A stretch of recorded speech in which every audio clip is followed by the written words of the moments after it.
Good morning once again. Le président, rebonjour. Je redonne tout de suite la parole au bureau du procureur.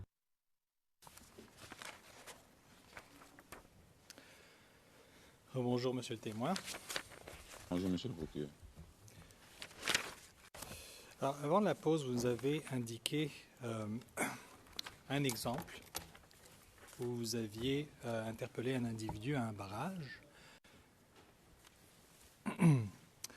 Mais avant de parler d'autres exemples, tout d'abord, qui vous a instruit à diriger ces barrages-là? Ces checkpoints, le terme que vous utilisez, c'est checkpoint, n'est-ce pas?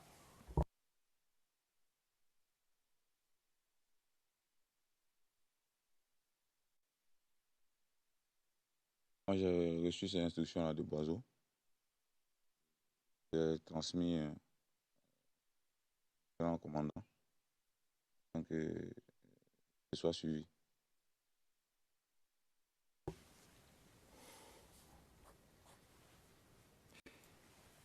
Et est-ce que Boiseau vous a informé d'où venait cette instruction?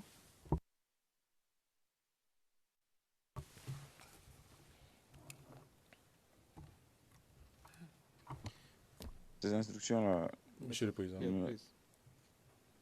Use the floor. Vous avez la parole. La question ouverte posée par le procureur était très claire. Vous tenez ces instructions de qui? Le témoin a dit de Boiseau.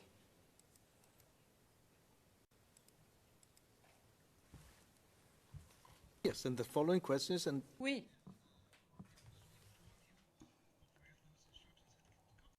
La question suivante, c'est est-ce que Boiseau vous a informé d'où venaient ces instructions? Quel est le problème? C'est une question ouverte qui a été posée, de telle sorte que si le témoin avait voulu dire autre chose, il aurait dit lui-même. Est-ce qu'on veut entendre le témoin dire certaines choses? Le président, je voudrais que le témoin réponde aux questions. Et la question était, est-ce que Boiseau vous a dit d'où venait l'information? Je ne vois pas quel est le problème dans cette question. Donc, monsieur le procureur, s'il vous plaît. Pouvez-vous répondre à la question, monsieur le témoin?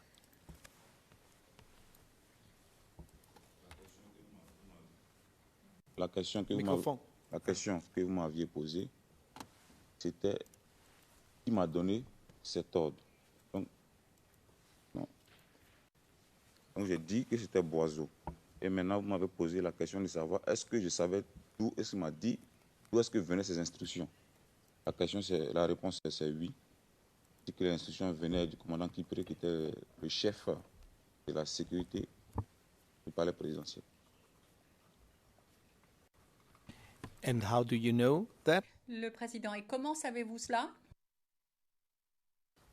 Who told you this? Qui vous l'a dit? C'est M. Boiseau. Here's the floor. Le commandant Kipré faisait partie de quelle organisation, monsieur le témoin? Le commandant Kipré était un commandant de la garde républicaine. Et il était chargé de la sécurité du palais présidentiel. Savez-vous quel grade il avait? Un commandant, un officier supérieur, un commandant.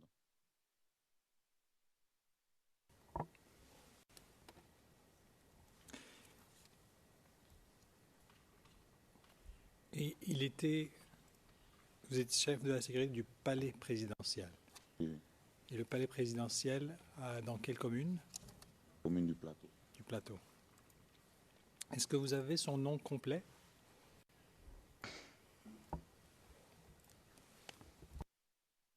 Alors, des fois, au moins, personnellement, je l'ai eu au téléphone. Il disait c'est Adam, il s'annonçait en disant que Adams, il me disait mon petit c'est Adams. Donc il n'a jamais, au téléphone, il ne donnait jamais son patronyme et son grade. Je pense que c'est son prénom.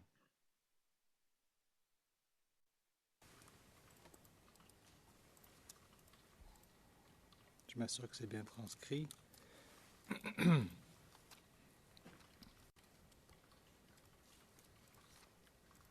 Bon, on reviendra si c'est pas, j'ai pas les transcrits. Si nous revenons à ces checkpoints, pouvez-vous nous dire, vous avez déjà donné quelques éléments, mais quel genre de questions est-ce que vous posiez lorsque vous interpelliez quelqu'un à ces checkpoints?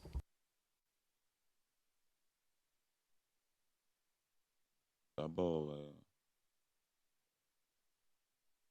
la civilité, bien sûr, un bonjour, un bonsoir, selon le moment. Et ensuite, on leur demandait de couper le contact du véhicule et ouvrir. May I interrupt here? Le président, puis-je vous interrompre? Je ne poserai pas la question de la manière dont vous l'avez posée, en tout cas telle que je l'ai entendue dans l'interprétation. Quel genre de questions avez-vous posé? Je dirais, si vous étiez présent, qu'est-ce qui s'est passé concrètement? Qu'est-ce que vous avez demandé? Je ne resterai pas dans l'hypothèse. Donc, si vous étiez au point de contrôle, demandez-lui vraiment ce qu'il a fait effectivement. Lorsque vous aviez des situations où vous avez interpellé un individu, quelles questions avez-vous posées?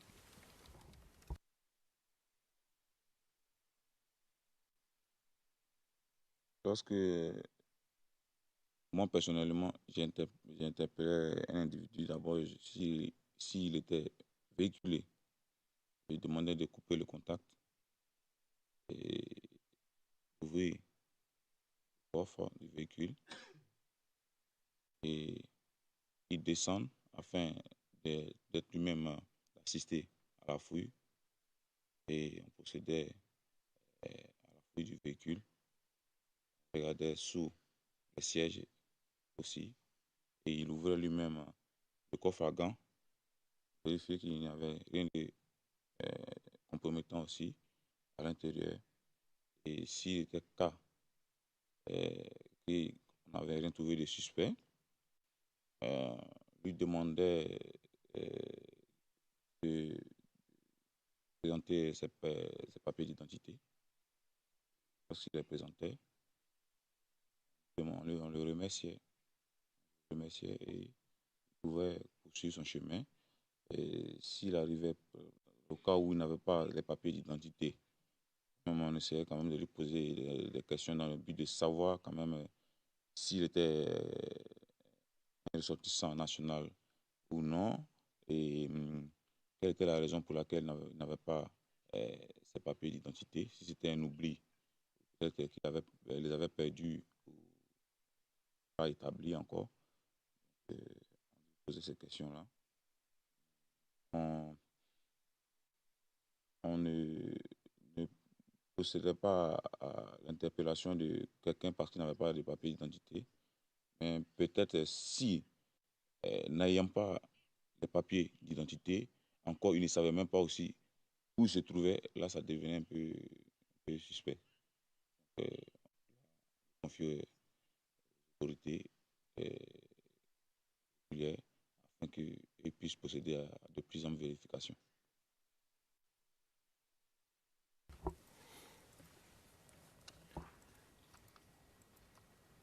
Pourquoi est-ce que vous cherchiez à savoir s'il s'agissait d'un ressortissant national ou non?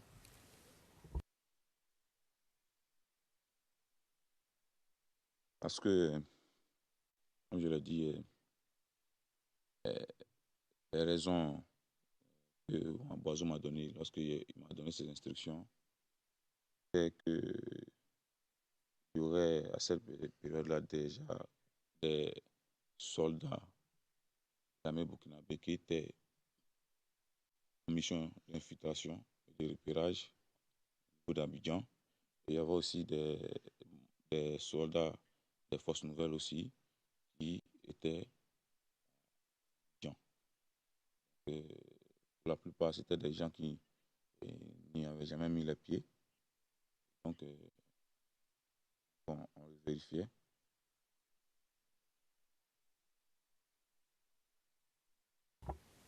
Vous nous avez mentionné que vous procédiez à les remettre aux autorités. Alors, tout à l'heure, vous avez mentionné le SECOS et le commandant Gorebi.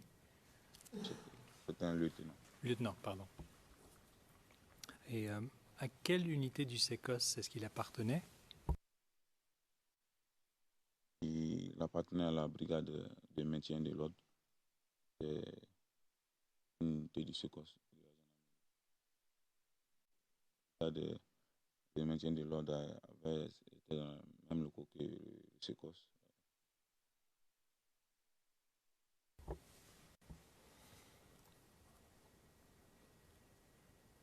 Est-ce que c'était la seule unité à laquelle vous faisiez appel ou bien est-ce que vous faisiez appel à d'autres unités? Au niveau de Yopougon, par exemple, ils pouvaient faire, par contre, ils pouvaient faire appel à la BAE. Et comme je l'ai dit, éléments travailler avec cette unité-là.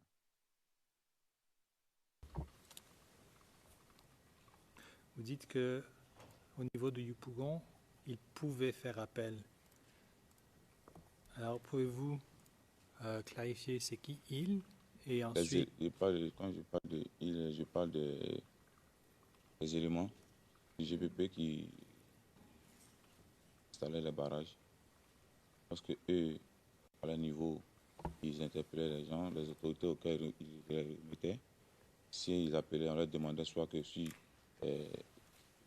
une patrouille du SECOS allait venir les chercher ou quoi contraire, et ils les remettaient à la BAE. votre première réponse, vous avez dit il pouvait faire appel à la BAE. Savez-vous ou êtes-vous au courant de cas concrets où ils l'ont fait?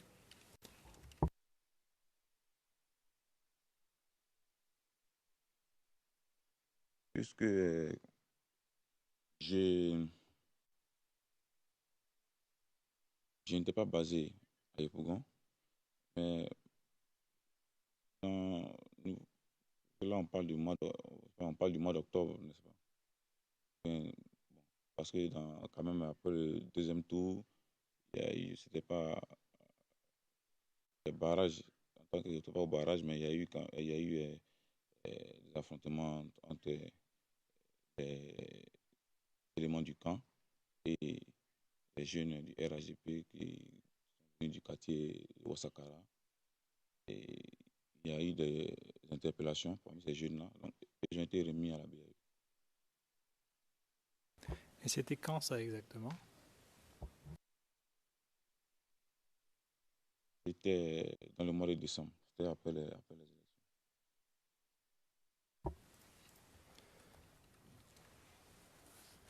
À Abidjan même, après les élections, après le deuxième tour, est-ce que le GPP était les seuls à ériger ces checkpoints ou ces barrages? Non, non, non, non. Après les élections, le GPP n'était pas les seuls. Il y avait les étudiants de la FECI aussi qui érigeaient aussi des barrages.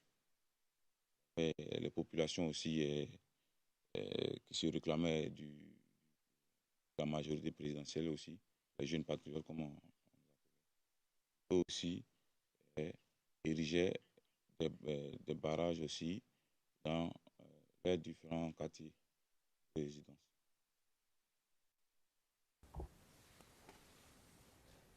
Pourquoi avait-il érigé ces barrages?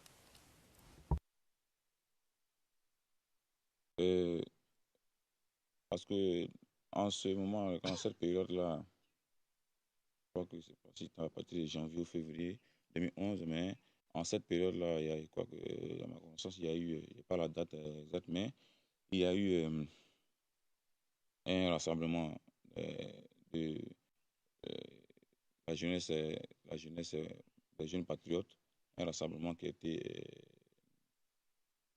convoqué par Chablé Goudé.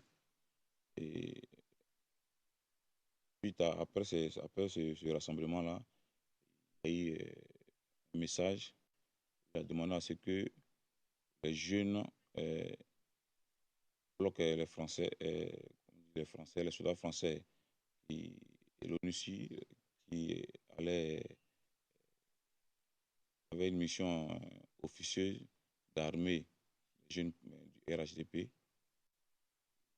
d'aider les rebelles là à venir prendre le pouvoir. Et donc, il faudrait que les jeunes ne laissent pas la France et les forces internationales prendre le pouvoir.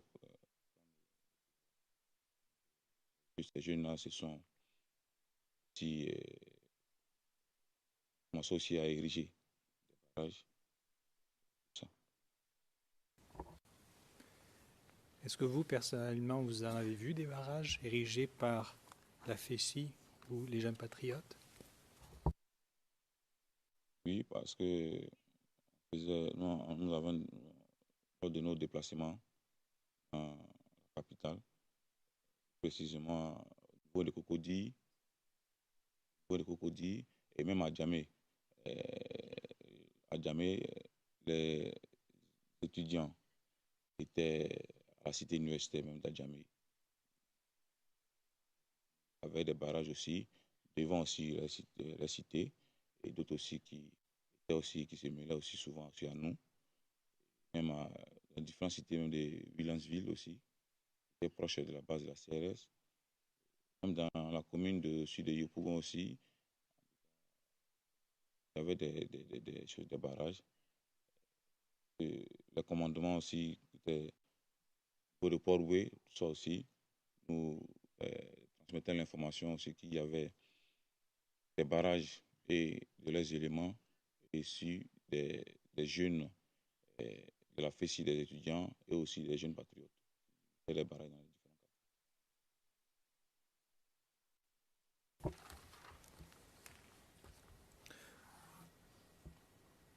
Commençons par les barrages du GPP.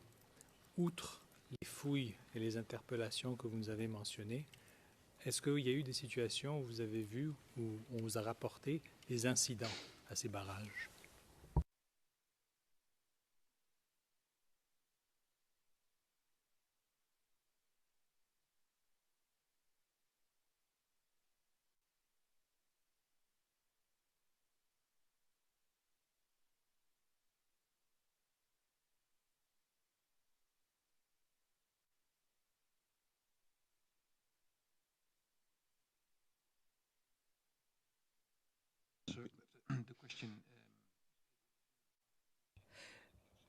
L'avocat du témoin. Le témoin est prêt à répondre à la question, mais à huis clos partiel, s'il vous plaît. Le président greffier d'audience, s'il vous plaît, pouvons-nous passer à huis clos partiel?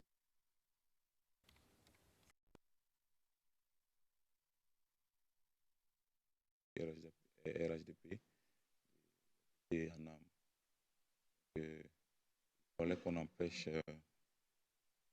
les convois de l'ONUCI de circuler.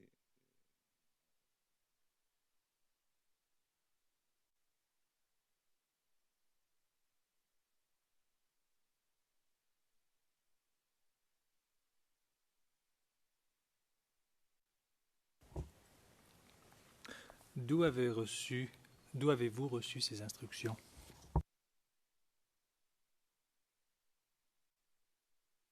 Comme je l'ai expliqué, c'était une mission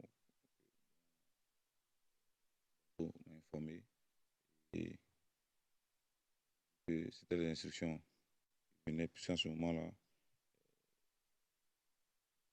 on coordonnait, nos actions étaient coordonnées avec le commandant Kipri avec qui on travaillait et bon, les différents officiers que j'avais cités auparavant.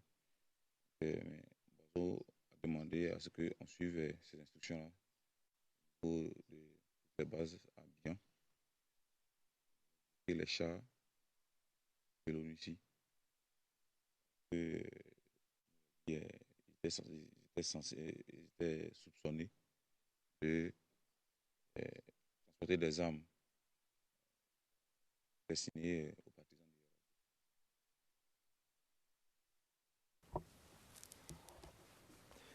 De manière pratique, est-ce que vous avez bloqué des chars de l'ONUCI? Oui, oui.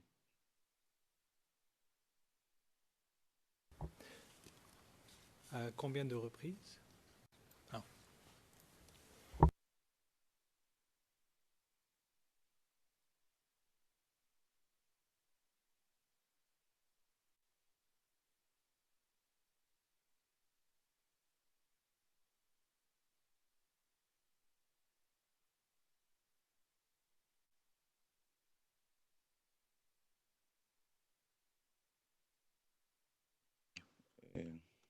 Comme je le dis, moi personnellement,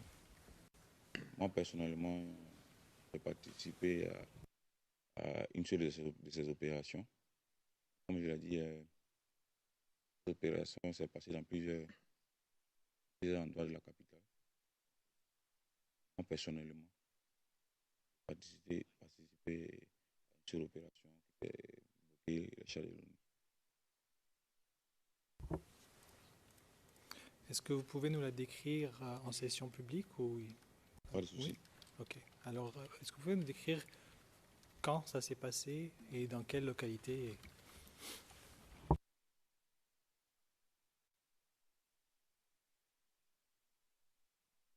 La date, je n'ai pas la date en question, mais c'était après les élections. Euh, décembre 2017, janvier 2011, en tout cas, c'est ce que fut. Pas la date proprement dite. Ça s'est passé à Djamé sur le boulevard des Martyrs. Et les chars étaient en provenance du carrefour de l'Indénié. Le carrefour de l'Indénié, c'est là où carrefour de là où on peut partir vers le camp d'Agban ou soit remonter par la caserne des sapeurs-pompiers militaires. C'est de ce carrefour-là qui est accepté au niveau de l'autoroute qui fait face à la place des Martyrs.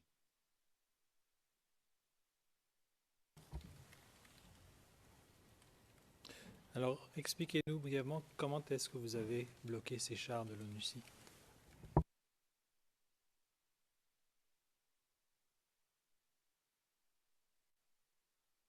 Bon, il faut dire que notre mission n'était pas de provoquer soit un combat, un échange de tirs, ou soit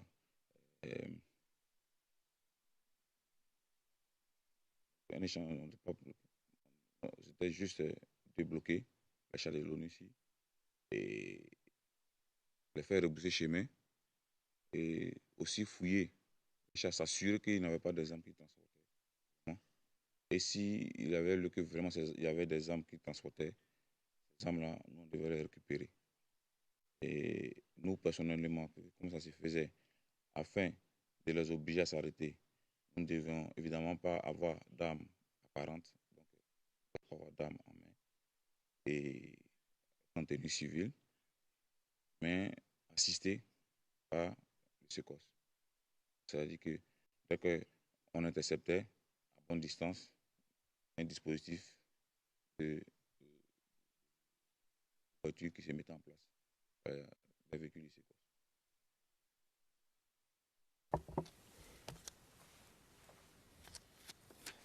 Est-ce que vous avez procédé à la fouille? Oui, oui, nous avons procédé à la fouille. J'ai fait ouvrir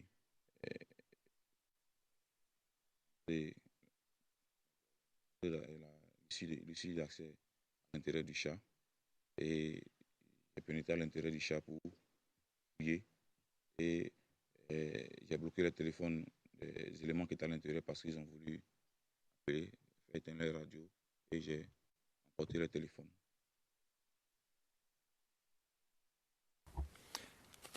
Qu'avez-vous découvert lors de cette fouille?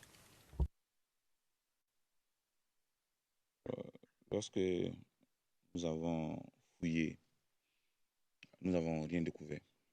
Il y avait juste des tenues. Et je pense que il a été mis autre chose dans les journaux. Parce qu'après, quand on a vu les journaux, il a été mis autre chose. C'était quand même des manœuvres politiques. Bon, moi, ça ne m'intéressait pas. Parce que nous, on a fouillé. Il n'y avait pas, parce que s'il y avait les armes, je pense que même s'il y avait les armes, ils n'allaient même pas, en tout cas, en tant que des militaires, ils n'allaient pas nous laisser emporter les armes sans opposer de résistance, en tout cas. C'est qu'il allait y avoir des échanges de tirs. On ne peut pas emporter les armes. Au préalable, lorsque vous nous avez expliqué l'endroit, vous avez parlé d'un carrefour, de là où on peut sortir du camp de Agban, mais le nom du carrefour n'a pas été enregistré. Pouvez-vous le répéter ou peut-être l'épeler? J'ai dit qu'ils étaient en provenance du carrefour de l'Indénier. Carrefour de l'Indénier. C'était le carrefour, une voie d'accès entre menait de Passevoie par le boulevard Lagunet. Le boulevard Lagunet, on pouvait aussi accéder, passer par là pour passant devant la caserne des sapeurs-pompiers militaires, des basés à Djamé. Il y avait une autre voie qui allait aussi, qui entrait aussi dans la commune de Cocody, par la Corniche. Et une autre voie qui menait au camp d'Agban, en passant par le boulevard, appelé boulevard des Martyrs.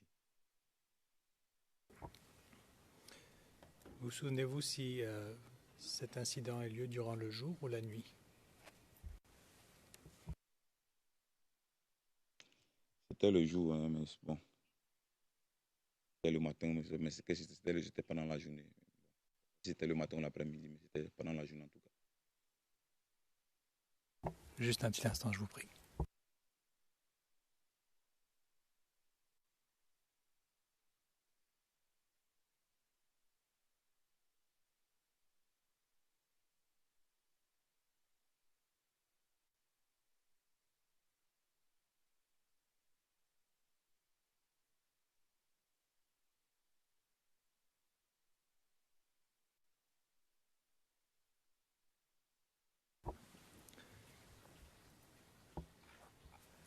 Monsieur le témoin, vous nous avez mentionné que lors de la fouille, vous avez vu des tenues. Pouvez-vous nous dire quel genre de tenue il s'agissait? C'était la tenue de l'ONU ici. Et les t-shirts, mais le t-shirt était de couleur orange, mais c'est pas. C'était polo. Mais bon, c'était le polo, là, c'était la civile, mais il y avait la tenue,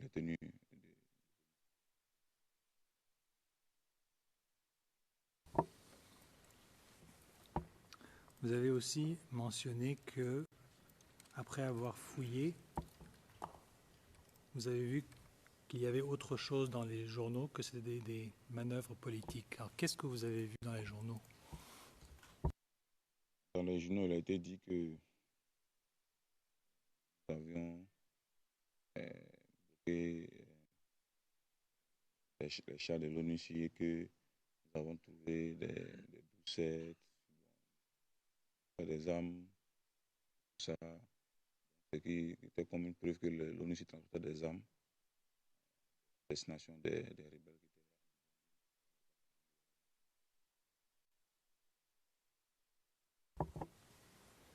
Est-ce que vous souvenez-vous dans quelle agence de presse? Je ne me souviens pas, mais c'est que si moi j'étais ce jour-là, j'ai été interviewé par un journal, Le Temps, le quotidien Le Temps. Savez-vous si cet incident avait été enregistré par vidéo?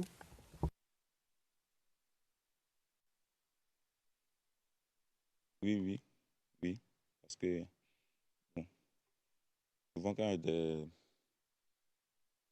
souvent quand il y a des opérations, des éléments, bon, je ne sais pas dans quelle optique, il y a d'autres qui, dans l'euphorie, qui peuvent filmer, bon, c'était filmé par un élément. Moi, personnellement, D'accord.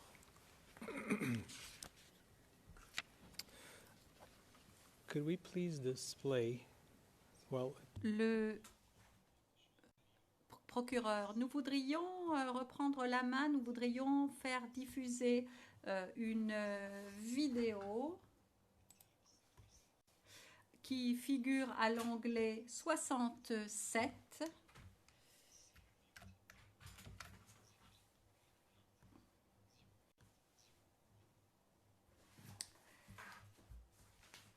Référence CIVOTP 0070 1065. La transcription figure à l'onglet 68 et la référence ERN est CIVOTP 0088 0801. Greffier d'audience, est-ce que vous pourriez confirmer le niveau de confidentialité de la vidéo? Monsieur Demirjian, c'est une vidéo publique.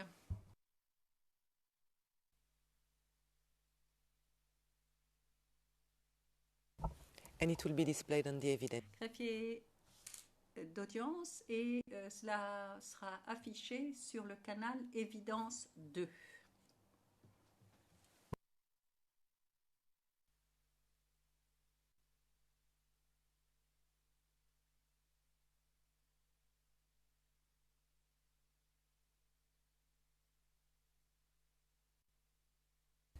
ok, nous pouvons le visionner.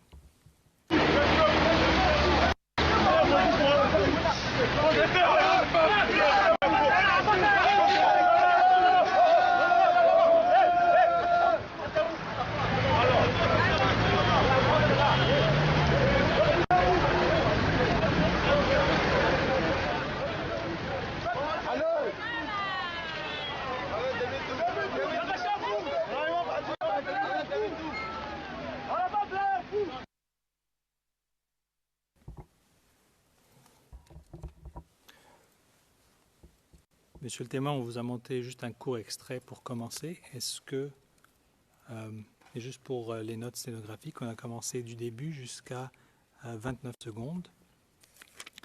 Tout d'abord, est-ce que vous reconnaissez les lieux?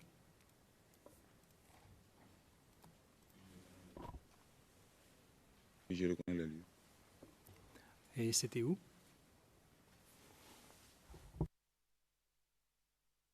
C'est sur le boulevard des Martyrs.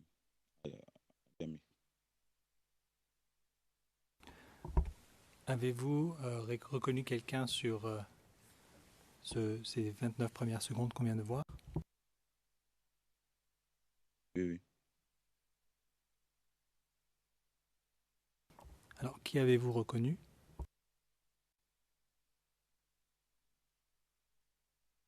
Il y a moi-même sur la vidéo et d'autres éléments. Ok, on va remontrer la vidéo depuis le début et lorsque vous voyez, pouvez-vous demander d'arrêter. Comme ça, on fera une pause sur le clip. Alors, est-ce qu'on peut recommencer depuis le début, s'il vous plaît?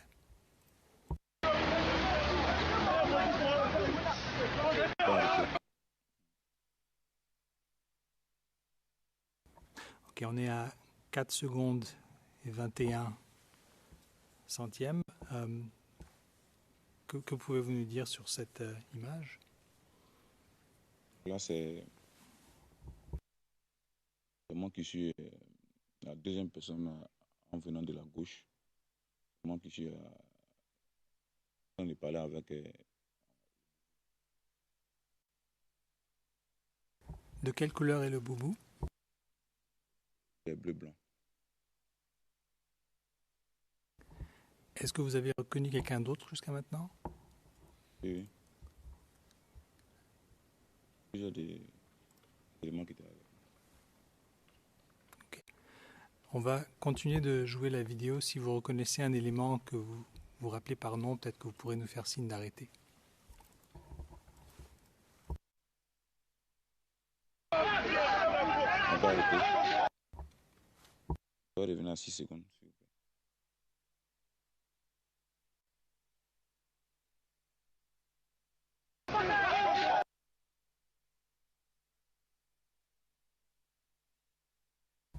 On Retournons à 6 peut-être. C'est bon.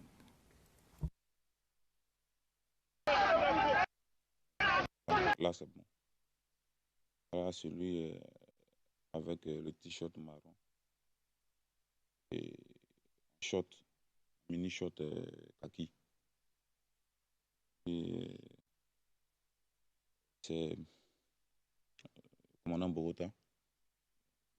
Son nom à l'état civil, c'est Esso Wilfried Léger. Et le commandant. And his name is? Le président et son nom? E-2-S-O-H. Wilfried Léger. L-E-G-E-R. Léger.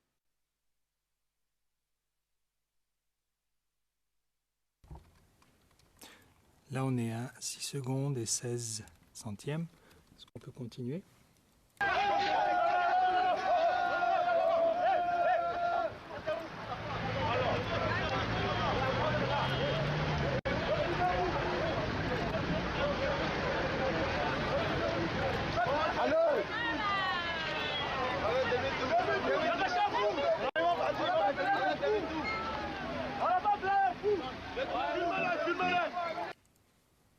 On va arriver à 30 secondes aussi.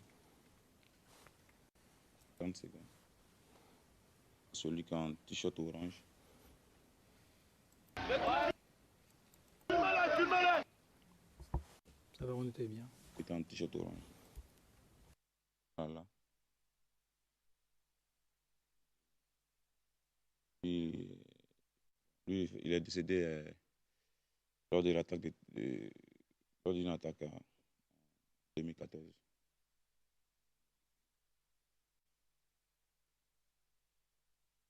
C'était un de vos éléments? Drama Lali.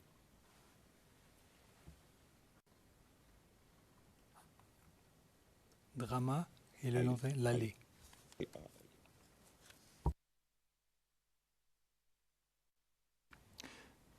Très bien. Je pense qu'on peut arrêter là avec cette vidéo.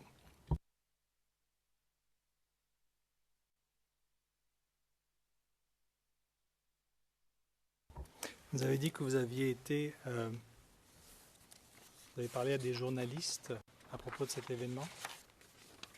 Oui, oui.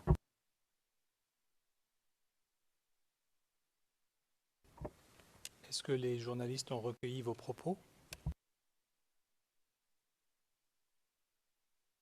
Oui, j'ai été interviewé par le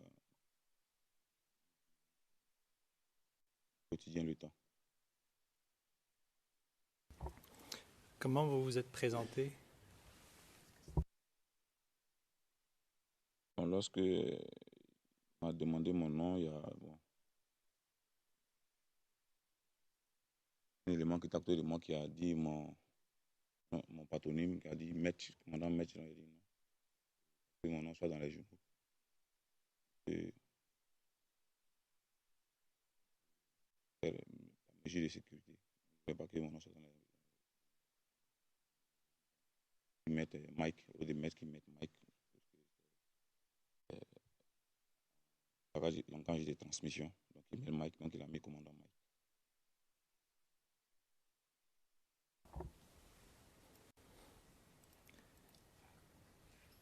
Très bien. Et quel genre de questions ils vous ont posé?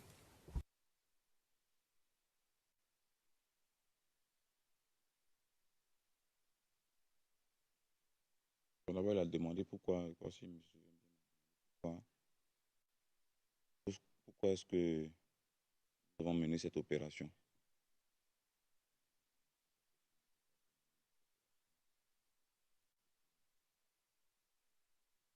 De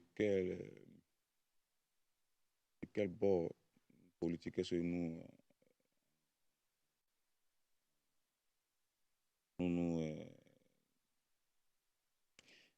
réclamons si nous étions partisans de l'opposition, soit si nous étions des partisans de la majorité présidentielle. Des questions à poser, quel était le résultat de la fouille ici.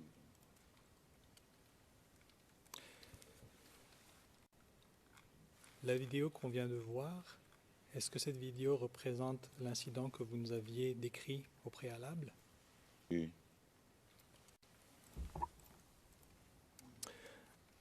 Your Honor, could we display on the screen? Le procureur, est-ce qu'on pourrait afficher sur l'écran le document suivant, CIVOTP 0070 10 66?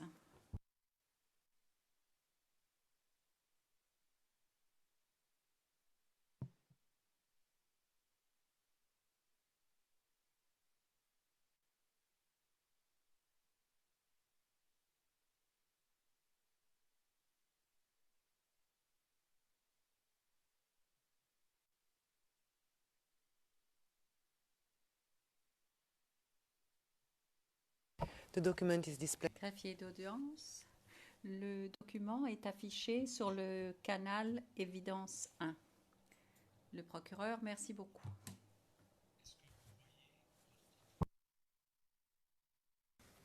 Les écritures sont Vous voulez qu'on agrandisse un petit peu? là, ça va.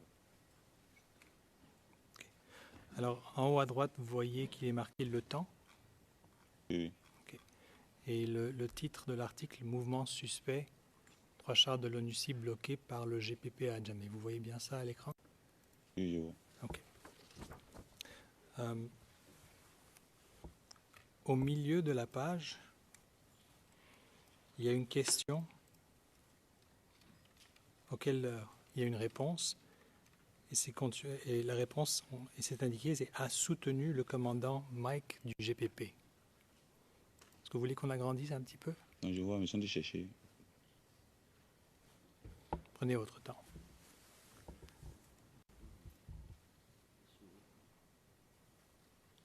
Oui, oui, j'ai vu. Donc, de qui s'agit-il là? Et puis ça agit lorsque la réponse, celui qui a donné la réponse, c'est moi. Si on peut descendre juste un petit peu, la phrase qui suit dit la suivante.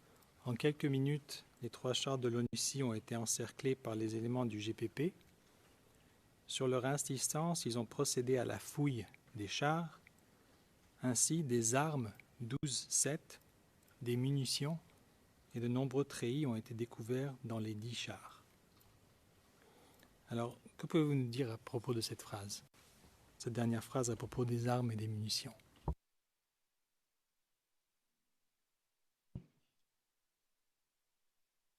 Moi, personnellement, quand j'ai appris ça, ce jour-là, moi, j'ai ri. Parce que ça n'avait pas été le cas. On n'a pas récupéré d'armes dans le chat.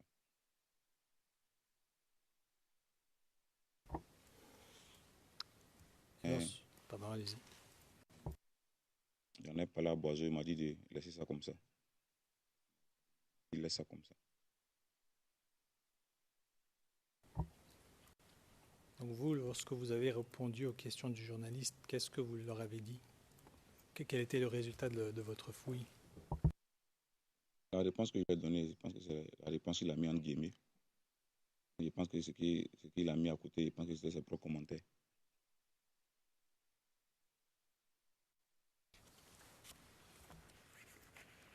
Très bien. Alors dans les 5 minutes qui nous restent avant la pause, pouvez-vous nous dire si vous avez reçu de l'information à propos d'autres incidents où les chars de l'ONUCI avaient été bloqués ou fouillés?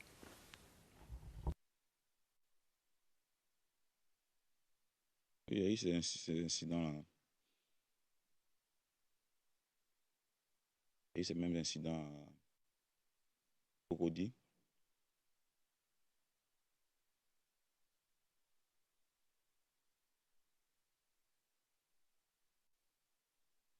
Et ces mêmes incidents à Cocody. Et Cocody, il y a eu, je pense que j'ai eu 2 incidents de ce genre à Cocody. Qui ont été au niveau d'un village ébrié qu'on appelle Anono Village. Et dans les environs aussi camp d'Akwedo qui habite le premier bataillon d'infanterie. Akwedo dans les environs aussi. Et à Bobo aussi, il y a eu ces incidents sur le niveau d'Abobo.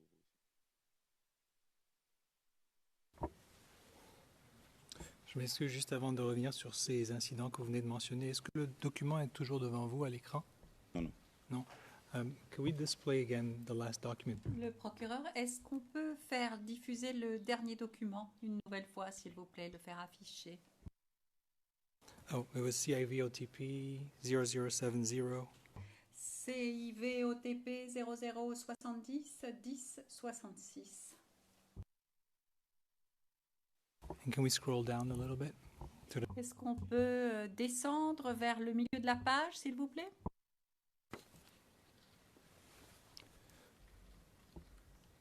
Vous voyez, quand Moi, bon, c'était un enregistrement audio qu'il faisait. Il n'a pas demandé de payer. OK. Et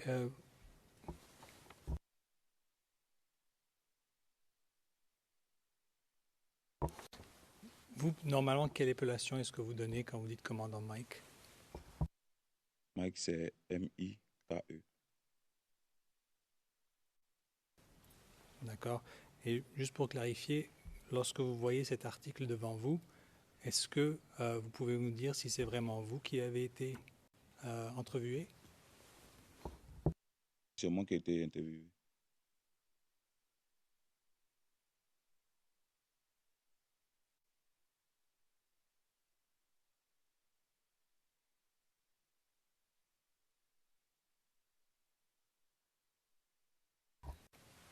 D'accord. Alors, je retourne à ces autres incidents que vous avez mentionnés à Cocody, à Nono Village, au niveau du camp Akwedo et à Abobo. Pouvez-vous nous dire quel genre d'informations avez-vous reçues? Et surtout, est-ce que vous avez appris s'il y avait, lors de ces fouilles, s'il y avait des armes qui ont été trouvées?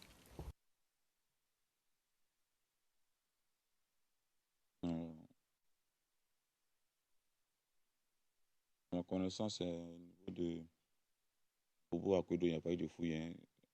C'est plutôt à Cocody qu'il y a eu.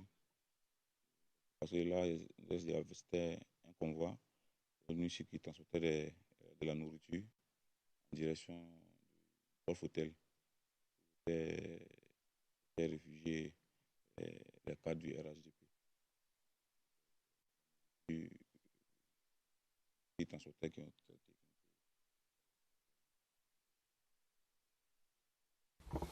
Une dernière question avant la pause. Comment est-ce que vous avez appris à propos de ces incidents? Au niveau de l'incident d'Anono, il y a des éléments.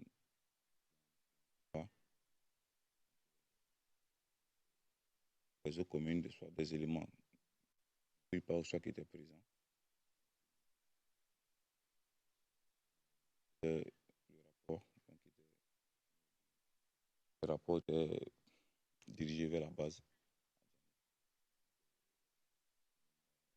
Et moi, j'étais chargé du renseignement des archives. Et c'était son travail de prendre note de tout ça, d'être informé au niveau des passés en tout cas. Et juste pour que ça soit parfaitement clair, lorsque vous dites éléments, vous parlez de quel élément? Les éléments du GIP. Your Honors, I would have to move to another subject. Le procureur, je voudrais passer à un autre sujet, donc je crois que c'est le bon moment. Le président Maître Bougnon. Pour des raisons d'organisation, je ne sais pas si on pouvait demander gentiment à mon estimé contradicteur. Il avait été annoncé 10 heures. Je n'ai pas envie de faire de comptabilité, mais je crois qu'on n'en est pas loin. S'il pouvait nous donner une estimation du temps qui lui reste à faire et pour que nous on puisse s'apprêter efficacement. Oui. Le président. Il nous reste à peu près 2 heures. par rapport aux 10 heures. Donc nous avons entendu un peu plus de 8 heures. Monsieur Demirjean, à la fin de la prochaine session, je pourrais donner une meilleure éducation. Donc, le président, vous aurez une indication à ce moment-là, n'est-ce pas? La séance est levée. Nous reprenons à 14h30. Le président à 14h30. Ça n'avait pas été enregistré.